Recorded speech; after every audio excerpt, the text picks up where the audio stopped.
Bonjour, je vais poursuivre la lecture du roman Le Petit Prince de Antoine Saint-Exupéry à partir du chapitre 5. Chaque jour, j'apprenais quelque chose sur la planète, sur le départ, sur le voyage. Ça venait tout doucement, au hasard des réflexions. C'est ainsi que, le troisième jour, je connus le drame des baobabs. Cette fois-ci encore, ce fut grâce aux moutons, car brusquement, le petit prince m'interrogea, comme pris d'un doute grave. C'est bien vrai, n'est-ce pas, que les moutons mangent les arbustes? Oui, c'est vrai. Ah, je suis content. Je ne compris pas pourquoi il était si important que les moutons mangeassent les arbustes. Mais le petit prince ajouta. Par conséquent, ils mangent aussi les baobabs. Je fis remarquer au petit prince que les baobabs ne sont pas des arbustes, mais des arbres grands comme des églises, et que, si même il emportait avec lui tout un troupeau d'éléphants, ce troupeau ne viendrait pas à bout d'un seul baobab. L'idée du troupeau d'éléphants fit rire le petit prince. Il faudrait les mettre les uns sur les autres. Mais il remarqua avec sagesse. Les baobabs, avant de grandir, ça commence par être petit. C'est exact. Mais pourquoi veux-tu que tes moutons mangent des petits baobabs? Il me répondit. Bah, voyons, comme s'il s'agissait là d'une évidence. Et il me fallut un grand effort d'intelligence pour comprendre à moi seul ce problème. Et en effet, sur la planète du Petit Prince, il y avait, comme sur toutes les planètes, de bonnes herbes et de mauvaises herbes.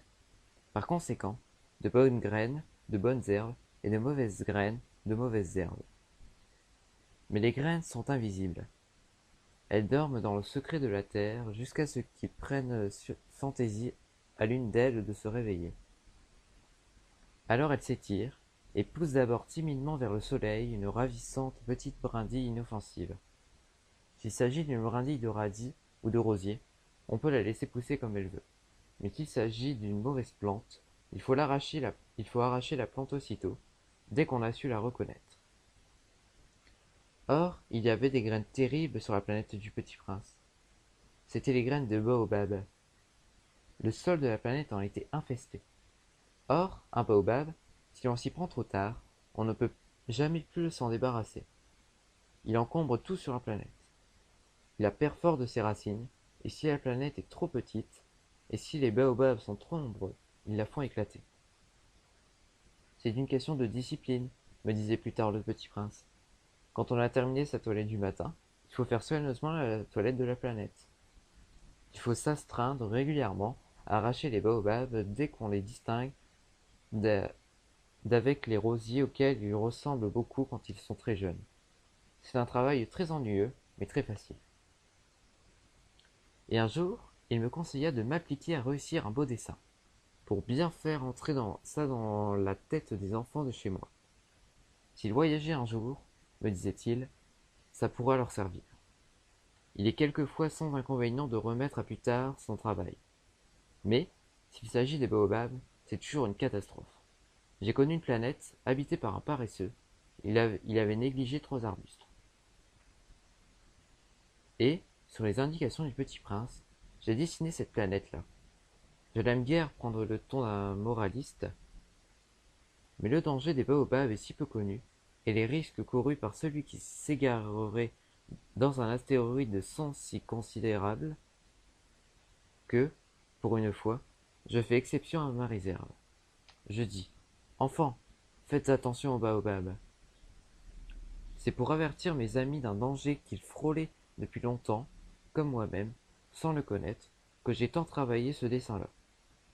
La leçon que je donnais en valait la peine.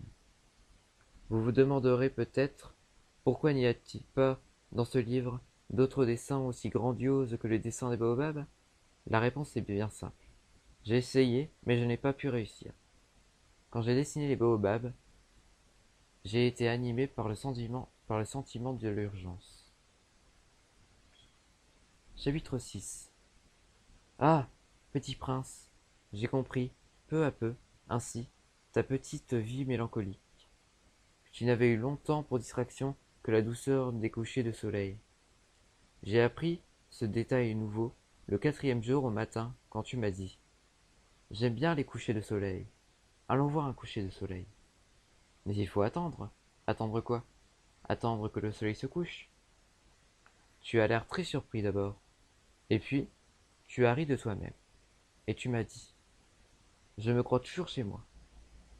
En effet, quand il est midi aux États-Unis, le soleil, tout le monde le sait, se couche en France.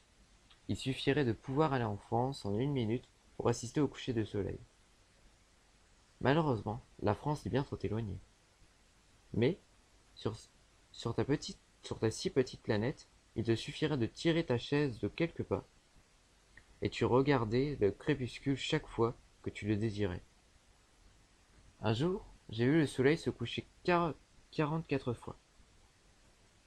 Et un peu plus tard, tu ajoutais, tu sais, quand on est tellement triste, on aime les couchers de soleil.